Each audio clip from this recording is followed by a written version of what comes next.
Good to see you guys again. It's a cold day in Boston today. I had to wear the beanie inside. I can't stand it, but it is what it is. I got the heat on blast.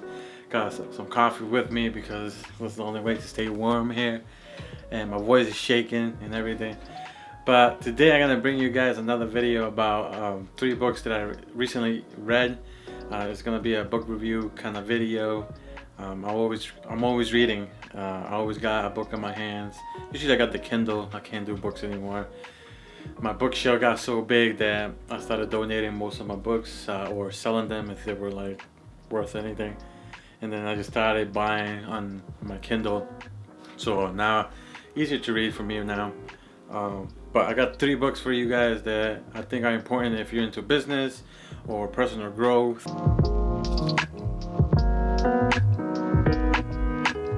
Welcome to Simple Chew. I'm your host Hank, and if you're new to my channel, welcome. My channel I usually talk about business, how to grow your business, mostly through accounting, how to keep your accounting on check, your books, bookkeeping. Also I talk about personal growth, how to grow yourself. Personally, you have to be the strongest version of yourself because I think both of them have to go together to grow your business. And without any delay, I'm just gonna jump into the book review. I got 3 of them, and I'm just gonna go over them and tell you guys what I think about them and how they might help you or how they help me. Book number 1 is called Small Giants. It's written by Burlingham. Hopefully, I think I butchered that name. I'm bad with names, especially last names. I always have a hard time with last names. But this book, Small Giants, as soon as I read the title and then I read the first couple of chapters, it just captured me. It's about, I'm not gonna go too much in details of what the book is, the details of the book, but I'm just gonna give you like an overline of why it captured my attention and why I kept reading and finished the book at the end. And the book is mostly about defining what kind of business you are, how far or how big you want to get your business to be.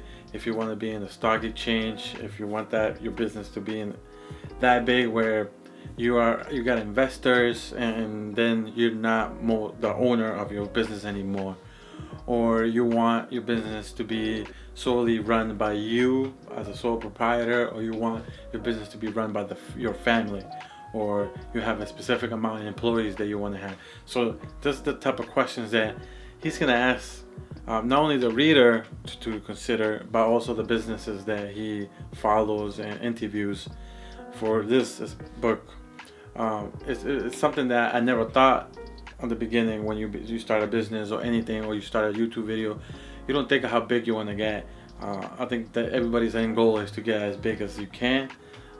You want to make millions of dollars. You want to have a couple hundred employees helping you run the business, and then hopefully get some investors, and then you can even make your business bigger. So it all depends on what's the definition of what type of business you want to have. And I think this book is going to help you think about those kind of questions that you're not really thinking right now, especially when you're starting.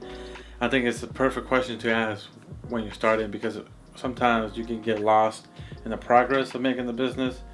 But I think Bo actually is forcing you to like think about stuff like this, because a lot of companies don't want to be that big. So some of them are comfortable having 3 employees and making a couple $1 million a year. Other companies are comfortable making a couple $100,000.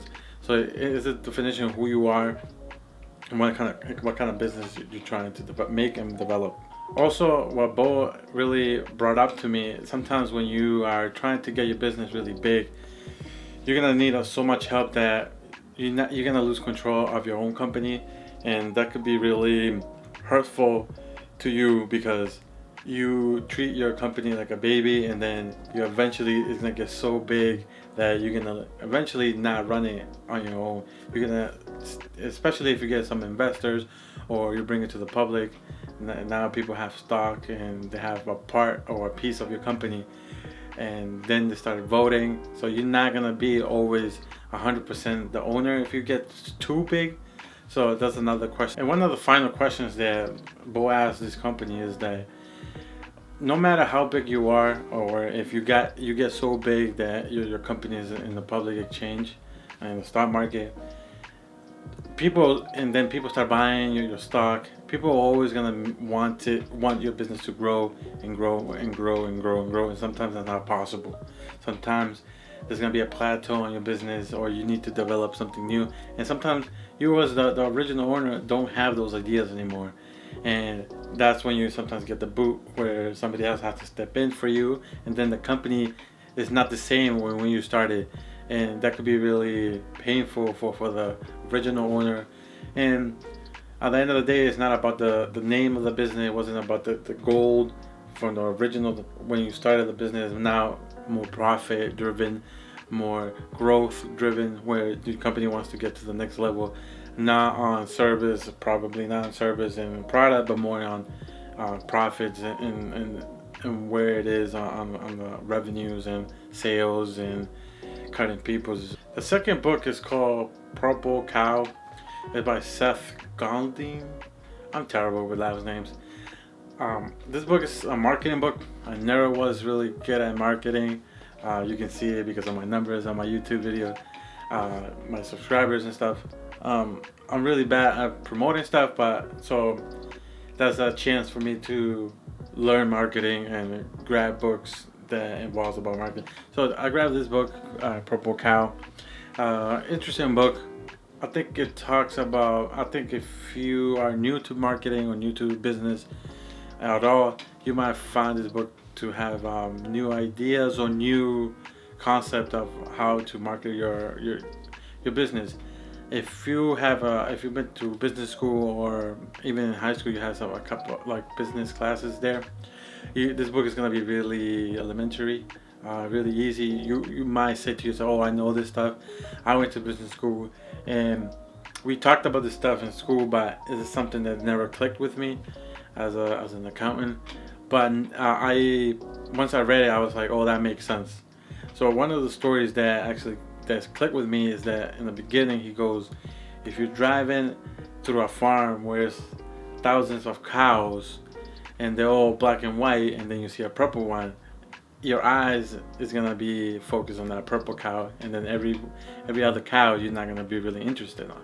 So the book is all about not only you as a person who's running that business, but your product and service. How is it different? How is it more superior than other products or services that are similar to your business?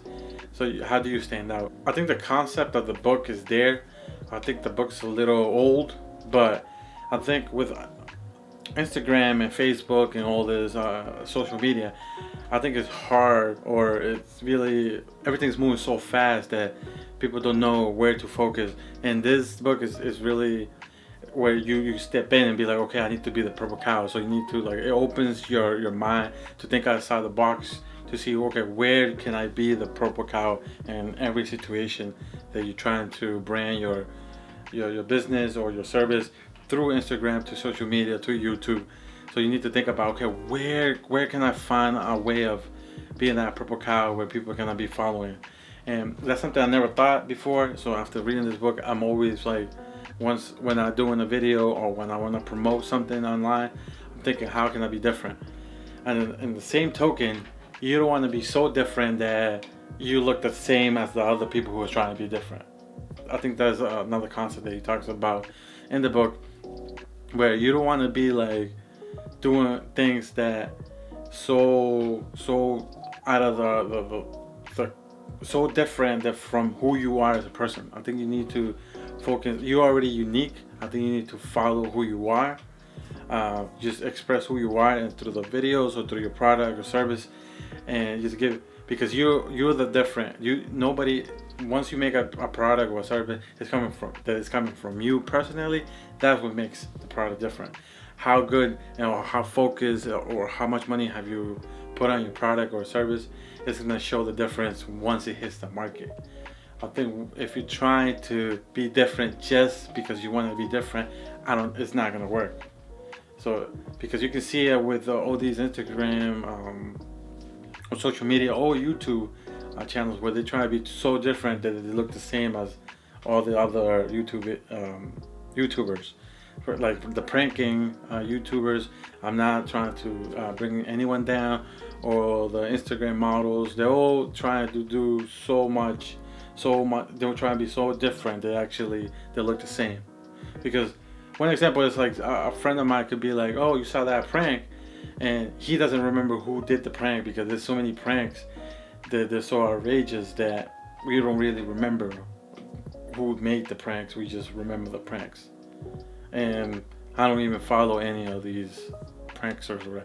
But if you follow somebody who's really unique and they show their product or their service through the camera, or they take a picture, or you use their product and you be like, wow, this is amazing, you remember them as the person, and then you develop this loyalty against them.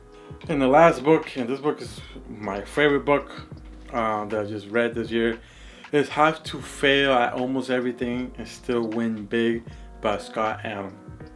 An amazing book. I almost read it I think I read it in a day and a half. It was that good. Scott Adam is a cartoonist for the newspaper. He develops the Adam. I think he has books now where he writes cartoons about business, or business office. Really funny. I read them. I got a couple of his books.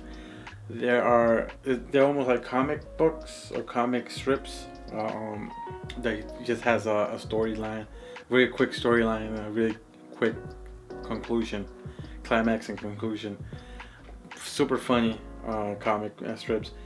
But he talks about in this book his development of opening and failing at businesses. One of the examples that stuck with me is that he opened a restaurant business. Like he was in a restaurant business.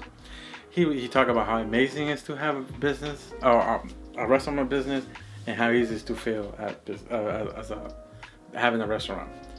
But he talks about everything he has done through his life, how he has failed in everything he has done, and how drawing cartoon was his passion. That's something that he never thought that was going to continue. So I think that resonates with a lot of us, where we have jobs, we have 9 to 5s, but then after we leave our jobs, we work on our passion, we work on what we like to make our daily job, or what we want to make a living of. And sometimes when we do that, we might fail through the progress or process, but if you be persistent and find different ways of doing it, because I think Einstein said that if you continue doing something, the same thing, keep failing, that's the definition of insanity. So Scott says that try different things. You don't know what you're good at. You can't baby one thing and then hope for that, to keep failing at the same thing and hope for different results. So I think he talks about, okay, try different things, and then find out what you're good at, and then stick with what's working with you. And I think we are good at a lot of things. I never knew that I could do this video things. I had no experience with videos, how to edit videos or how to post videos.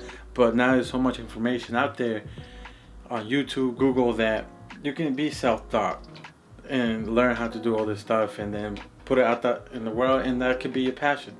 Might this be my bread and butter, where I'm gonna be earning most of my money from? Maybe not, but maybe I learned something that can help me in the future, from editing or choosing cameras, or I can make a rental all the equipment I have. Maybe that's my next business.